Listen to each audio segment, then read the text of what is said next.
అమెరికాతో ఇరాన్ను ఏ రకంగానూ పోల్చలేం. ముఖ్యంగా ఆయుధ సంపత్తి విషయంలో ప్రపంచంలోనే అత్యంత బలమైన దేశం అమెరికా. కానీ అగ్రరాజ్యానికి ఎదురొడ్డి పోరాడుతూనే ఉంది ఇరాన్. ఇంతకీ ఇరాన్ ఏం చెప్పాలనుకుంటోంది? ఇరాన్ తీరుతో అమెరికాకు జరుగుతున్న నష్టమేంటి? అమెరికా ఎవరితోనైనా తలపడుతుంది అంటే వార్ వన్ సైడే.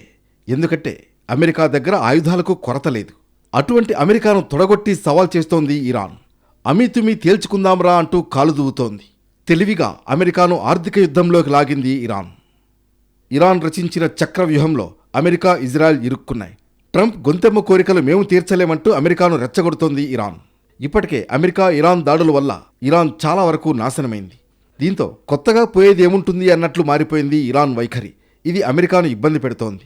అమెరికాకు సాయం చేస్తున్నాయంటూ గల్ఫ్ దేశాలపై ఇరాన్ దాడులు చేస్తోంది. దీంతో ఆయా దేశాలు తమ విమానాశ్రయాలను మూసివేయాల్సి వచ్చింది.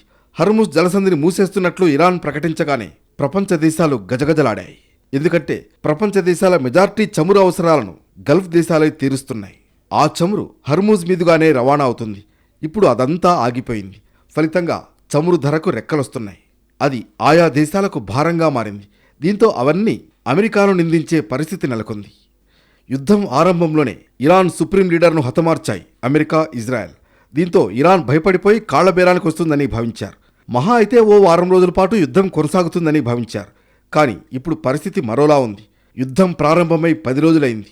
ఇరాన్పై ఇజ్రాయెల్, అమెరికా బాంబులు వేస్తున్నాయి. కానీ ఇరాన్ మాత్రం చర్చలు ఊసెత్తడం లేదు.